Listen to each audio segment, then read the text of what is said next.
অনেক চ্যালেঞ্জ মাথায় নিয়ে আসছে নতুন অর্থ বছরের বাজেট। আগামী 2026-27 অর্থ বছরের এই বাজেট প্রণয়নে তাই বেশ সতর্ক থাকতে হচ্ছে নতুন সরকারকে। তবু উচ্চাকাঙ্ক্ষা নিয়ে 9,30,000 কোটি টাকার বাজেট প্রস্তাব করতে পারেন অর্থমন্ত্রী, যেখানে করের জাল বৃদ্ধির পাশাপাশি আসতে পারে বিনিয়োগ বৃদ্ধির অনেক উদ্যোগ। তবে অর্থনীতিবিদরা বলছেন একটি বাস্তবায়নযোগ্য বাজেট দেওয়া উচিত সরকারের। বিস্তারিত মাজহার মাহবুবের প্রতিবেদনে। নানা চ্যালেঞ্জে দেশের অর্থনীতি, একমাত্র রেমিটেন্স ছাড়া কোনো সূচকই যেন স্বস্তি দিচ্ছে না অর্থনীতিকে। এমন বাস্তবতায় আসছে নতুন আরেকটি অর্থ বছর। 2026-27 অর্থ বছরের আয় ব্যয়ের হিসাব মিলিয়ে বাস্তবায়নযোগ্য বাজেট দেয়াটাই তাই বড় চ্যালেঞ্জ হয়ে দাঁড়িয়েছে সরকারের সামনে। তবে বেশ উচ্চাকাঙ্ক্ষা নিয়ে নতুন সরকার হাঁটছে বড় বাজেটের দিকেই। আগামী অর্থ বছরের জন্য 9,30,000 কোটি টাকার বাজেট দিতে পারে সরকার। ফ্যামিলি কার্ড কার্যক্রমের শুভ উদ্বোধন। বিএনপি সরকারের নির্বাচনী ইশতেহার দেয়া নানা প্রতিশ্রুতি বাস্তবায়নে নানা খাতে খরচ বাড়াতে হচ্ছে। ফ্যামিলি কার্ড সহ সামাজিক নিরাপত্তা বেষ্টনীর আওতা বাড়াতে রাখতে হচ্ছে অতিরিক্ত বরাদ্দ। এছাড়া মধ্যপ্রাচ্য সংকটে খরচ বাড়ছে জ্বালানিসহ অনেক পণ্য আমদানিতে, যাতে বাড়তে পারে ভর্তুকি ব্যয়। সব মিলে খরচ বাড়াতে আয়ও বাড়াতে হবে সরকারকে। কিন্তু কাঙ্ক্ষিত রাজস্ব আদায়ে পিছিয়ে আছে এনবিআর। তাই আগামী অর্থ বছরে রাজস্ব আয় বৃদ্ধিকে বড় চ্যালেঞ্জ হিসেবে দেখছেন অর্থনীতিবিদরা।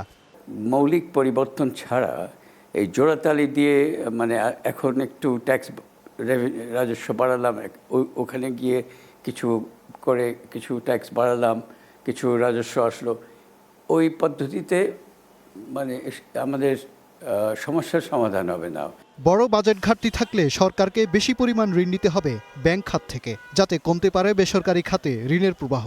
সে বাস্তবতা মাথায় রেখে অনেক দিন ধরে স্থবির থাকা বিনিয়োগ পরিস্থিতি চাঙ্গা করার উদ্যোগ নিতে হবে এই বাজেটে।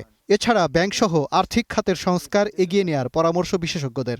শুধুমাত্র ঘোষণা না, কিভাবে এই যে ইনফ্লেশন বলি আমরা, অথবা কর্মসংস্থানের কথা বলি, অথবা দেখা যাবে আমাদের রপ্তানি বহুমুখীকরণের বিষয় আছে, রেমিটেন্স বাড়ানোর বিষয় আছে, ফরেন ডিরেক্ট ইনভেস্টমেন্টের বিষয় আছে। অর্থাৎ এই ঘোষণাগুলো যাতে ঘোষণার মধ্যে না থাকে।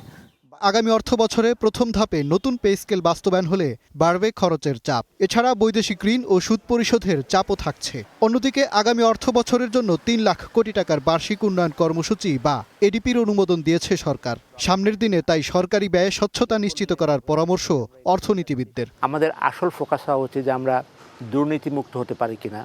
যে হিসাবটা আমরা দেখছি কতটুকু লুটপাট হয়েছে এবং পাচার হয়েছে, আমরা যদি সেটুকু থেকে বের হয়ে আসতে পারি, তাহলে আমাদের আসলে এই বড় বাজেটের যেভাবে আমরা দেখাতে চাই যে আমরা আরও বেশ কয়েক বিলিয়ন ডলার আরও বেশি আমরা বাজেট করব, আবার ঘাটতিও থাকবে, এই চ্যালেঞ্জটাই তো আমি দেখি না। আয় বাড়াতে আসছে বাজেটে করজাল বাড়ানো, খুচরা ব্যবসায়ীদের করের আওতায় আনা, ব্যাংক লেনদেনে নজরদারি বাড়ানো, বিলাসবহুল ব্যয়ে বাড়তি কর আরোপ সহ নানা দিকে নজর দিচ্ছে সরকার। তবে যে কোনো সিদ্ধান্তের আগে সঠিক পর্যালোচনা ও গবেষণার পরামর্শ অর্থনীতিবিদদের। মাজহার মাহবুব, স্টার নিউজ, ঢাকা।